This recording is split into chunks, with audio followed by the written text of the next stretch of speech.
Hello and welcome to another edition of my creepy stories.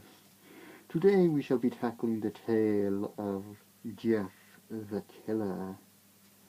We start this story with an excerpt from a local newspaper. Ominous unknown killer still at large.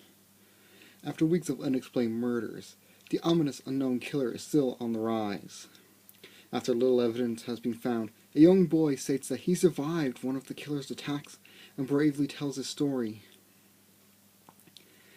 "I had a bad dream and woke up in the middle of the night," says the boy. "I saw that for some reason the window was open, even though I remember it being closed before I went to bed. I got up and shut it once more. Afterwards, I simply crawled under my covers and tried to get back to sleep. That's when I had a strange feeling like someone was watching me. I looked up and nearly jumped out of my bed. There, in the little ray of light illuminated from between my curtains, were a pair of two eyes. These weren't regular eyes, they were dark, ominous eyes. They were bordered in black and just plain out terrified me. That's when I saw his mouth, a long, horrendous smile that made every hair on my body stand up. The figure stood there, watching me. Finally, after what seemed like forever, he said it. A simple phrase, but said in a way only a madman could speak. He said, 'Go to sleep.' I let out a scream. That's what sent him at me. He pulled up a knife, aimed at my heart. He jumped on top of my bed. I fought him.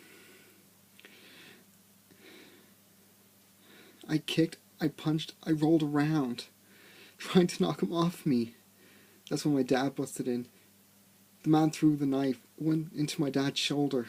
The man probably would have finished him off if one of the neighbors hadn't already alerted the police. They drove into the parking lot and ran towards the door. The man turned and ran down the hallway. I heard a smash like glass breaking.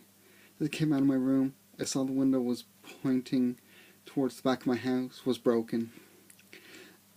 I looked out to see him vanishing into the distance. I can tell you one thing, I will never forget that face. Those cold, evil eyes, and that psychotic smile. They will never leave my head. Police are still on the look for this man.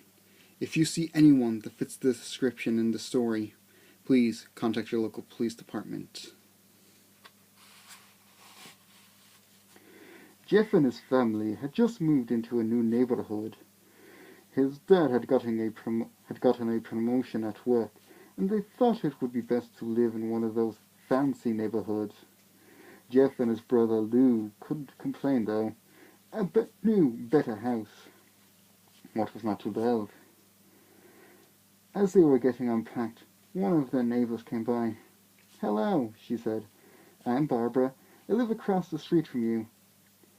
Well, I just wanted to introduce myself and introduce my son." She turns around and calls her son over. "Billy, these are our new neighbors." Billy said hi and ran back to play in his yard. "Well," said Jeff's mom, "I'm Margaret, and this is my husband Peter, and my two sons, Jeff and Lou." They each introduced themselves, and then Barbara invited them to her son's birthday.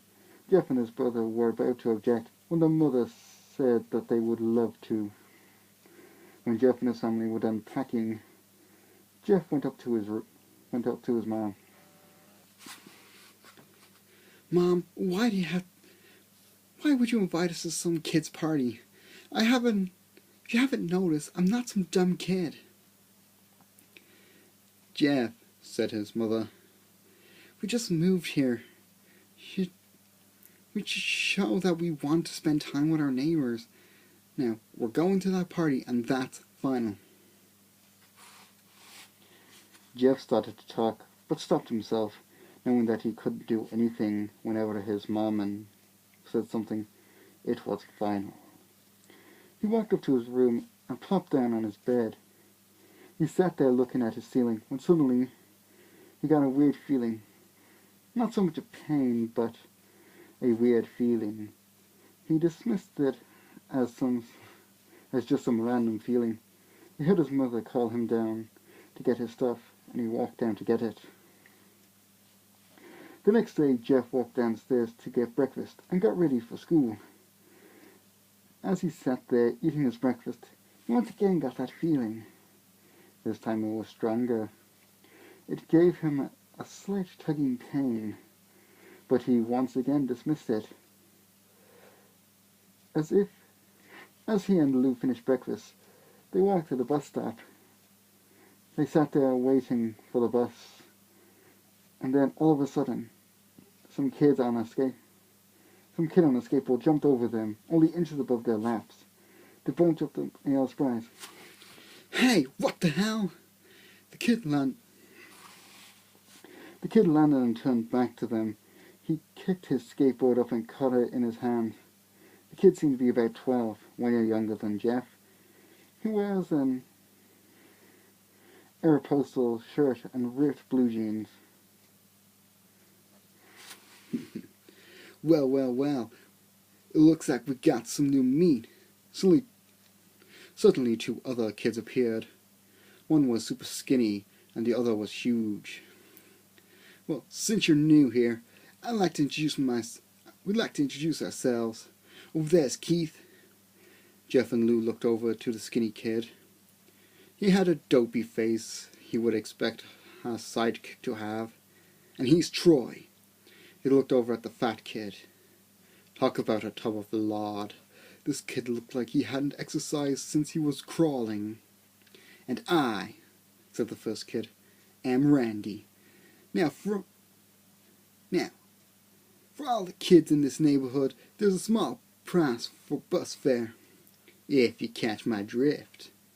Lou stood up, ready to punch the lights out of the kid's eyes, when one of his friends pulled a knife on him. "I had hoped you would be more cooperative, but it seems we must do this the hard way." The kid walked up to Lou and took his wallet out of his pocket. Jeff got that feeling again. Now it was truly strong. A burning sensation. He stood up, but Lou gestured him to sit down. Jeff ignored him and walked up to the kid. "Listen here, you little punk. Give back my bro's wallet or else."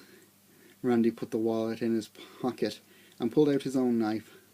"Oh, and what will you do?" Just as he finished the sentence, Jeff popped the kid in the nose. As Randy reached for his face, Jeff grabbed the kid's wrist and broke it. Randy screamed and Jeff grabbed the knife from his hand. Troy and Keith rushed Jeff, but Jeff was too quick. He threw Randy to the ground. Keith lashed out at him, but Jeff ducked and stabbed him in the arm. Keith dropped his knife and fell to the ground screaming. Troy rushed him too, but Jeff didn't even need a knife. He just punched Troy straight in the stomach, and Troy went down. As he fell, he puked all over. Lou could do nothing but look in amazement at Jeff. "Jeff, how'd you—" That was all he said. They saw the bus coming and knew they would be blamed for the whole thing. Then he started running as fast as they could. As they ran, he looked back and saw the bus driver rushing over to Randy and the others. As Jeff and Lou made it to school, they didn't dare tell what happened. All they did was sit and listen. Lou just thought of that as his brother beating up a few kids, but Jeff knew it was more. It was something scary. As he got that feeling, he felt how powerful it was. The urge to just hurt someone. He didn't like how it sounded, but he couldn't help feeling happy. He felt that strange feeling go away and stay away for the entire day of school. Even as he walked home due to the whole thing near the bus stop, and how now he probably wouldn't be taking the bus anymore, he felt happy. When he got home, his parents asked him how his day was, and he said, it was in a somewhat ominous voice, "It was a wonderful day." Next morning he heard a knock at his front door. He walked down to find 2 police officers at the door, his mother looking back at him with an angry look. Jeff, these officers tell me that you attacked 3 boys, that it wasn't regular fighting, and that they were stabbed. Stabbed, son. Jeff's gaze fell to the floor, showing his mother that it was true. Mom, they were the ones who pulled the knives on me and Lou. Son, said one of the cops, we found 3 kids, 2 stabbed, 1 having a bruise on his stomach, and we have witnesses proving that you fled the scene. Now, what does that tell us? Jeff knew it was no use. He could say him and Lou had been attacked, but then there was no proof it was not them who attacked first. They couldn't say that they weren't fleeing because, the truth be told, they were. So Jeff couldn't defend himself or Lou. Son, call down your brother. Jeff couldn't do it, since it was him who bet up all the kids. Sir, it was me. I was the one who bet up the kids. Lou tried to hold me back, but he couldn't stop me. The cop looked at his partner, and they both nodded. Well, kid, looks like a year in juvie. Wait! Wait! Says Lou. They all looked up to see him holding a knife. The officer pulled their guns and locked them on Lou. It was me. I beat up those little punks. I have the marks to prove it. He let the sleeves reveal cuts and bruises as he was in a struggle. Son, just put down the knife, said the officer. Lou held the knife and dropped it to the ground. He put his hands up and walked up to the cops. No, Lou, it was me. I did it. Jeff had tears running down his face. Poor bro. Trying to take the blame for what I did. Well, take me away. The police led Lou out to the patrol car. Lou, tell him it was me. Tell him. I was the one who beat up those kids. Jeff's mother put her hands on his shoulder. Jeff, please. You don't have to lie. We know it's Lou. You can stop. Jeff watched helplessly as the cop car speeds off with Lou inside. A few minutes later, Jeff's dad pulled into the driveway, seeing Jeff's face and knowing something was wrong. Son, what is it? Jeff couldn't answer. His vocal cords were strained from crying. Instead, Jeff's mother walked his father inside to break the bad news to him as Jeff wept in the driveway. After an hour or so, Jeff walked back into the house, seeing that his parents were both shocked, sad, and disappointed. He couldn't look at them.